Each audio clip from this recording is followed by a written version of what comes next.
Let's see how to make emoji stickers in Instagram. You can directly turn any emoji into a sticker. Let's see how to do that. Go to your Instagram. Let's create a new story, for example. I'm selecting story and selecting create. And now from your story, here you have to select sticker. In sticker, tap on search sticker and you have to search for the emoji that you want to use. So in the search bar, just type the emoji name. In my case, I'm typing here love, and we can see search results. All of them are emoji. So you can just go ahead and pick any emoji from here.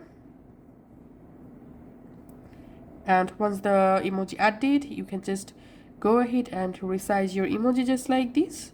And that's how super easily we can convert or make stickers using make emoji using stickers. Thanks for watching.